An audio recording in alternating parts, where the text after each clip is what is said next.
दोस्तों, एक बच्चा स्कूल से निकलकर स्कूल वैन में बैठने ही वाला था, तभी एक बोलेरो आगे वहाँ रुकती है और बच्चे को किडनैप करने की कोशिश की जाती है।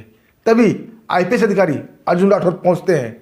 अपराधी उन्हें देखते ही उनके ऊपर गोलियों से फायरिंग शुरू कर देते हैं। अर्जुन राठौर अपने आप को बचाते हुए जवाबी कार्रवाई में फायरिंग करते हैं और बदमाशों की टांग में गोली मार देते हैं। पुलिस टीम उन्हें पकड़ लेती है और भरपूर कुटाई करती है। जब दोस्तों नाम निकल कर सामने आता है तो वो किडनैपर बताते हैं कि बलराम ठाकुर के कहने पर उनके बच्चे का किडनैप किया जा रहा था। दोस्तों, आखिर बलराम ठाकुर कौन था और एसपी साहब को बच्चे किडनैप क्यों कराना चाहता था? आइए दोस्तों, बड़ा ही जबरदस्त कहानी है एक ईमानदार और बहादुर आईपीएस अधिकारी की। पूरी कहानी जानते हैं विस्तार से।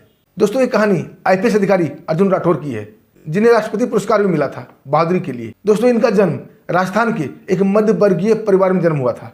इनके पिता स्कूल के मास्टर थे। इन्होंने अपने बेटे अर्जुन को हमेशा सत्य और कर्तव्य निष्ठा का पाठ पढ़ाया था। बचपन से ही अर्जुन राठौर के दिल में देश प्रेम जगा हुआ था और देश की सेवा करना चाहते थे। दोस्तों, गांव में साधन सीमित थी, सुविधाएं कम थी, लेकिन अर्जुन राठौर के सपने बहुत बड़े थे और अर्जुन राठौर अपनी कड़ी मेहनत और अपने दृढ़ निश्चय के बल पर एक दिन आईपीएस अधिकारी बन जाते हैं। उन्हें बिहार कैडर मिलता है। उनकी पहली पोस्टिंग बिहार के मुंगेर जिले में होती है।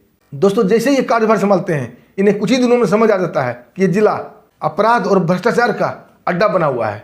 बड़े बड़े माफिया नेताओं के साथ मिलकर यहाँ आपराधिक प्रवृत्ति बड़े बड़े प्रभावशाली लोग नेताओं के साथ मिलकर गैर कानूनी काम का साम्राज्य खुलेआम चला रहे हैं। दोस्तों, कार्यभार संभालते ही ये सख्त कानून व्यवस्था बनाने का निर्णय करते हैं और अपराधियों पर शिकंजा कसना शुरू कर देते हैं। दोस्तों, वहाँ का सबसे बड़ा माफिया था बलराम ठाकुर, जो कि नेताओं के साथ मिलकर अपना अवैध धंधे का साम्राज्य चला रहा था। उसे कई तरह के अवैध धंधे थे, जैसे नकली नोटों का धंधा, गांजा अफीम का धंधा और तो और उनके फार्म हाउस में अवैध हथियार भी बनाए जाते थे। दोस्तों, अर्जुन राठौर वहाँ के कुछ ईमानदार युवकों को चुनते हैं और मुखबिरी पर उन्हें लगा देते हैं। उनका ये काम रंग लाता है और मुखबिर उन्हें खबर देने लगते हैं कब कहाँ इनका नकली नोट आ रहा है, कब कहाँ गांजा अफीम आ रहा है। और दोस्तों, अर्जुन राठौर बलराम ठाकुर के पीछे ही पड़ गए थे। कई खेप नकली नोट पकड़ा जाता है और कई खेप गांजा और अफीम के भी पकड़े जाते हैं। दोस्तों, ये बहुत बड़ा चोट था बलराम ठाकुर के लिए। वो बिलबिला उठता है क्योंकि आईपीएस अधिकारी अर्जुन राठौर ने उन्हें बहुत बड़ी चोट दी थी। उनके कई आदमी भी पकड़े गए थे। एक दिन वो निर्णय लेता है कुछ नेताओं के साथ मिलकर इनके ऊपर हमला कराने का। लेकिन अर्जुन ठाकुर काफ़ी बहादुर और चाक चौबंद रहने वाले व्यक्ति थे। मुखबिर उन्हें समय समय पर खबर दिया करते थे और ठीक उनके ऊपर हमला भी होता है दोस्तों। लेकिन बहादुरी से उन हमलावरों को या तो शूट कर देते हैं या तो उन्हें पकड़ लिया जाता है। दोस्तों, जैसे ही उनकी कुटाई होती है, फिर बलराम ठाकुर का नाम निकल कर सामने आता है।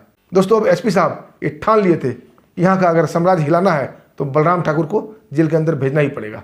दोस्तों, इस शक्ति के कारण बलराम ठाकुर के साथ साथ वहाँ के जो भ्रष्ट अफसर थे उनकी भी परेशानी बढ़ गई थी। भ्रष्ट नेताओं की भी परेशानी बढ़ गई थी क्योंकि उनका आमदनी अब रुक गया था। वो सब मिलकर आपस में मीटिंग करते हैं। पहले तो दोस्तों अर्जुन राठौर को प्रलोभन दिया जाता है, पैसे का, प्रमोशन का, निजी सुख सुविधाओं का। लेकिन अर्जुन राठौर अपनी ईमानदारी पर टिके रहते हैं, इन सब बातों पर ध्यान नहीं देते हैं। हमला करके देख ही लेते दोस्तों। हमला करने के बाद गुंडे मारे गए थे या तो पकड़े गए थे। अब बलराम ठाकुर नेताओं के साथ मिलकर इनका तबादला के बारे में सोचता है और दोस्तों, तबादला इनका हो भी जाता है। नेता अपना पहुंच, अपनी पैरवी लगाकर इनका तबादला करा देता है। लेकिन वहाँ के लोग सड़क पर उतर गए थे और एक जुलूस का रूप ले लिया था।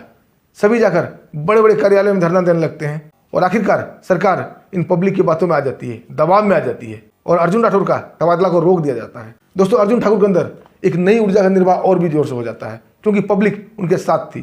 अब दोस्तों, अपने कानून व्यवस्था को और भी सख्त कर दिए थे, जिससे आम पब्लिक बड़ा ही निश्चिंत होकर अपना काम कर रहे थे और अपराधियों के लिए परेशानी बढ़ गई थी। रोज अपराधी पकड़े जाते थे या तो मारे जाते थे। दोस्तों, इससे बलराम ठाकुर बिलबिला उठता है और एक दिन इनके बारे में पता करता है और एक दिन पता चलता है इनका 8 वर्ष का बच्चा कौन सा स्कूल में पढ़ता है। और दोस्तों, उसका किडनैप करने का एक प्लान बना लेता है ताकि अर्जुन राठौर को तोड़ सके, उन्हें अपने गैंग में शामिल कर सके और अपनी बात मनवा सके। लेकिन दोस्तों, उनका मंसूबा पहले पूरा होता कि मुखबिर उन्हें खबर दे देते हैं कि साहब, आपके बच्चे को किडनैप करने का प्लान बना रहा है और अर्जुन राठौर जाल बिछा देते हैं।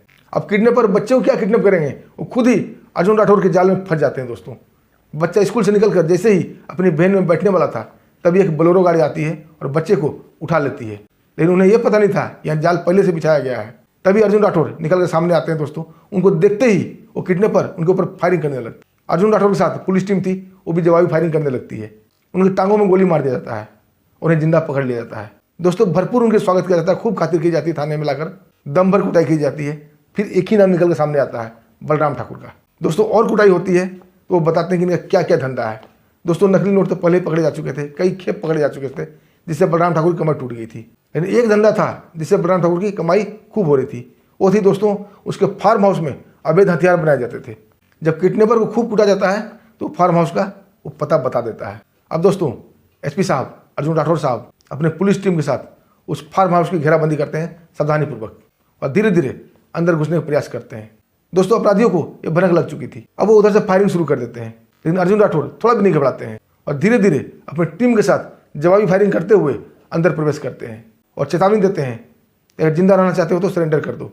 दोस्तों जो बंदे सरेंडर कर दिए थे वो तो जिंदा बच जाते हैं, जो गोली चलाने की कोशिश करते हैं या भागने की कोशिश करते हैं वो मारे जाते हैं।